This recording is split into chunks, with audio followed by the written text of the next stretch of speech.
Good morning everyone, welcome to your civics class. So let's start part B, first chapter number 12 freedom.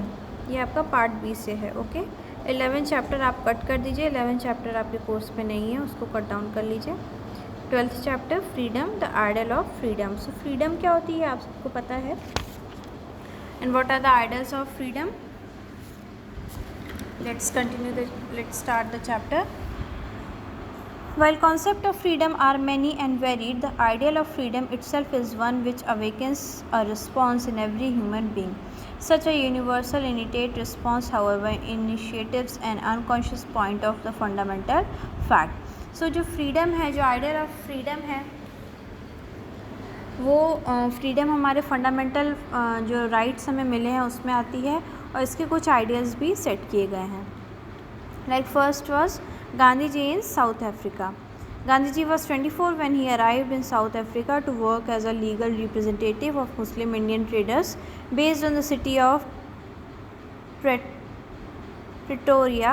He spent 21 years in South Africa where he developed his political views, ethics and political leadership skills. He protested and was allowed on first class the next day.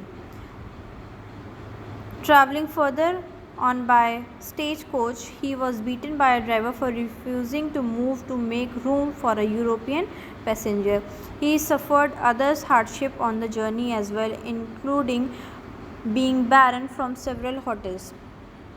So Mahatma Gandhi को south Africa में बहुत ज़्यादा struggle करनी पड़ी थी जब वो वहाँ पे रह रहे थे.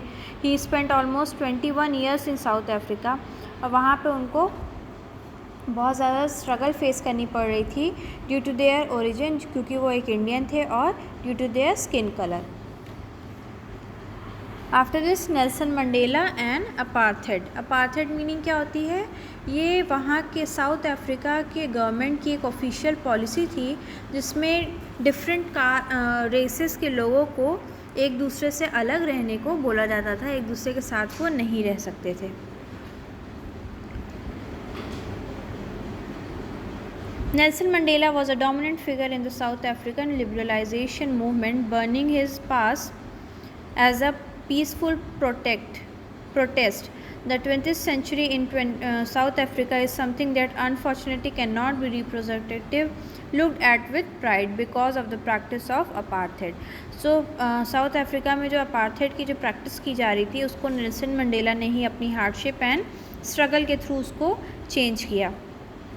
If the African wanted to travel anywhere or work, they need to pass showing that they were allowed out of their designated section.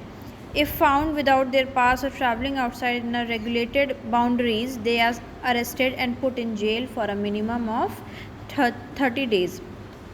So अगर वहाँ पे कोई जिसको अलग रखा जा रहा है, कोई डिफरेंट रेस के पर्सन को, वो अगर किसी दूसरी अदर बाउंड्री में जाता है या उसको वहाँ पे काम करने को वो मिल जाता है, तो उनको एक पास प्रोवाइड किया जाता था, और अगर उस पास के बिना कोई वहाँ मिल जाता था तो उसको जेल में रखा जाता था for 30 days. Nelson Mandela's contribution and dedication to South Africa's struggle in achieving freedom and equal rights for every South African led to his opportunities and respect in South Africa.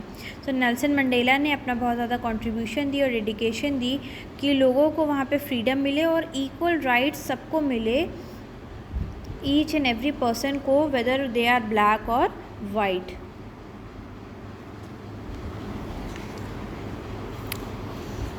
Next is what is freedom. So freedom क्या है. Freedom is right to do what you want. Freedom हमारा एक fundamental right है जिसमें हम कुछ भी कर सकते हैं. What one wants, live where he wants, live what he wants, eat what he wants, learn what he wants, and chooses the religion in which he believes without ignoring or harming others.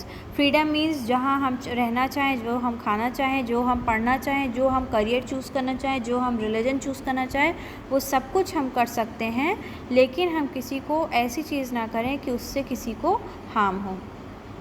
In other words, we can say freedom is the absence of constants, constants means restriction. Other word में हम बोले freedom हमारे लिए absence है किसी भी तरीके की रिस्ट्रिक्शन का। रिस्ट्रिक्शन हमारे ऊपर तभी आ सकती है फ्रीडम में जब हम अपनी फ्रीडम की वजह से या अपनी फ्रीडम के लिए किसी अदर को हार्म करें या कोई ऐसी चीज़ें करें जिससे अदर की पीस डिस्टर्ब हो।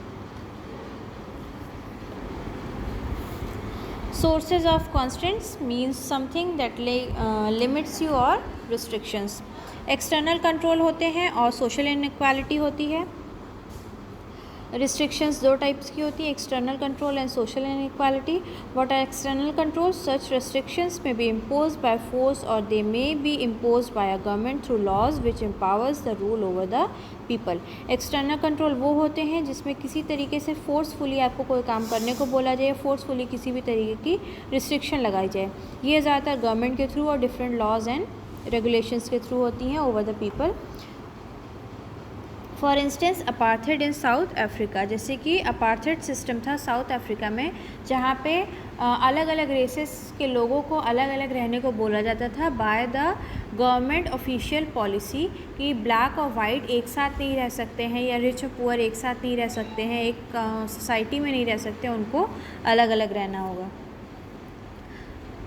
Next is social inequality. Social inequality refers to the relational processes in society that have to affect the limits and harming a group's social status, social class, social circle.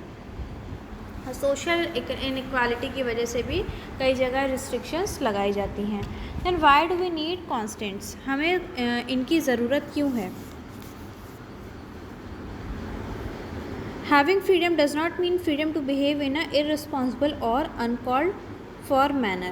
Freedom मतलब ये नहीं है कि हम उसका irresponsible तरीके से use करें या फिर मिसयूज़ करें और अपनी फ्रीडम को हम ऐसे यूज़ करें कि किसी अदर के लिए वो हार्मफुल हो जाए या उसकी पीस में डिस्टर्बेंस हो जाए। We certainly need some constants or else society would turn into utter chaos। हमें certainly एक restrictions की ज़रूरत होती है वरना ये जो society है वो बहुत ही ज़्यादा chaos में convert हो जाएगी। For this we need some legal and political restraints to ensure that differences may be discussed and debated without one group imposing its view on the other। इसीलिए हमें कुछ लीगल एंड पॉलिटिकल रिस्ट्रिक्शंस की ज़रूरत है, laws and regulations की ज़रूरत है जिसको लोग फॉलो करते हैं और जिसकी वजह से सोसाइटी में प्रॉब्लम एंड केओस क्रिएट नहीं होता है। Next is harm principal. What is harm principal? Harm principal holds that the action of individuals should only be limited to prevent harm to others।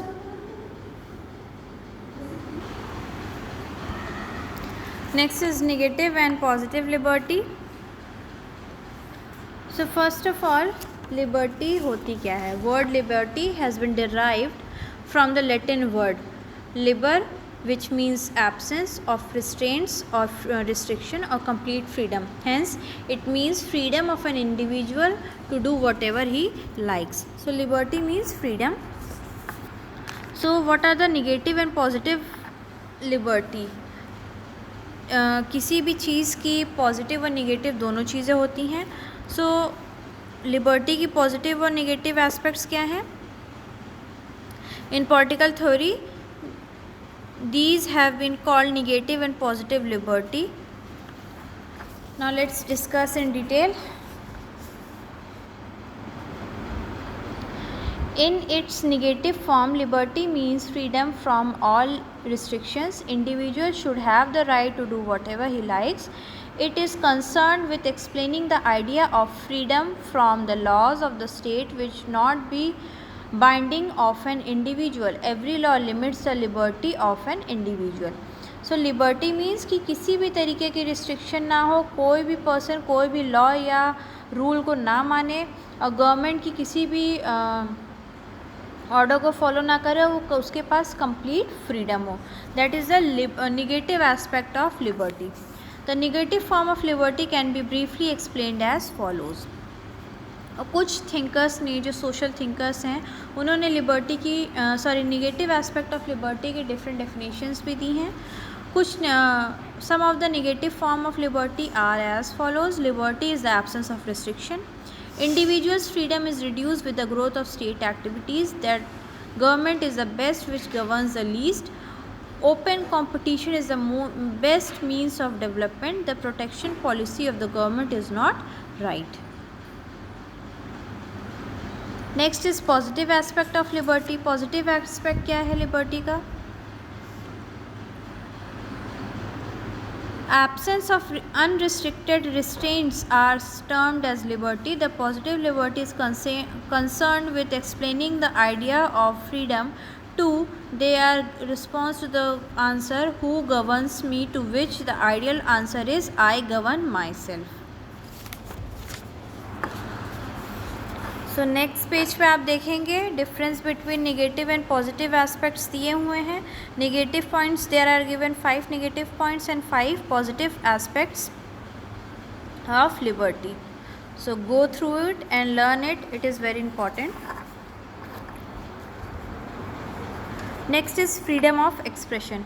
Freedom of expression क्या है? ये आपको सबको पता है कि जो भी आप बोलना चाह रहे हो या जो आपका थॉट है या आपकी स्पीच है वो आप फ्रीली किसी के भी सामने रख सको किसी भी सोर्स ऑफ मीडियम से, like through speech, through your written speech, और आप किसी के सामने बोल के या पेंट करके या जिस भी तरीके से आप अपने जो एक्सप्रेशन है आपका या जो आपका थॉट है उसको आप किसी के सामने एक्सप्लेन कर सको.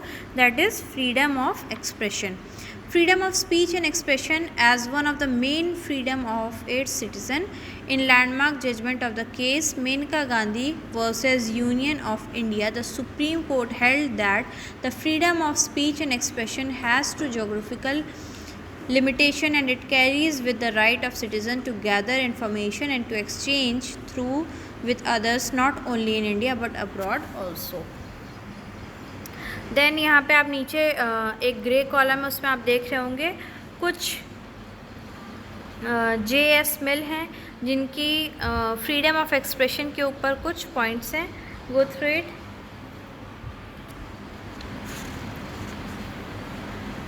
How can liberty be safe guarded. हम अपनी फ्रीडम को या लिबर्टी को कैसे सेफ गार्ड कर सकते हैं? First, democratic government. जब हमारी डेमोक्रेटिक गवर्नमेंट होगी तो हम उसको सेफ गार्ड कर सकते हैं. Next is fundamental rights. हम अपने फंडामेंटल राइट्स के थ्रू सेफ गार्ड कर सकते हैं. Independence of judiciary. कि जुडिशरी का जो डिसीजन हो वो फ्री एंड फेयर होना चाहिए और जो भी उसका डिसीजन हो उस सबको फॉलो करना चाहिए. Next is rule of law. Fifth is enlightened public opinion and last is strong opposition. So these are the methods through which we can safeguard our liberty or safeguard our freedom, our fundamental right. So this was the chapter and very short आपको सारे पढ़ने हैं. Freedom chapter 267 short answer type question में question number 2, question number 5 and question number 6 and long answer type question number 1. ये सारे आपको इसका answer find out करिए और कॉपी में करना है and rest of the questions आपको बुक से ही पढ़ना है. वेरी शॉर्ट आंसर आप सिर्फ बुक से ही पढ़ेंगे. Okay. So in our next class we will start the new chapter.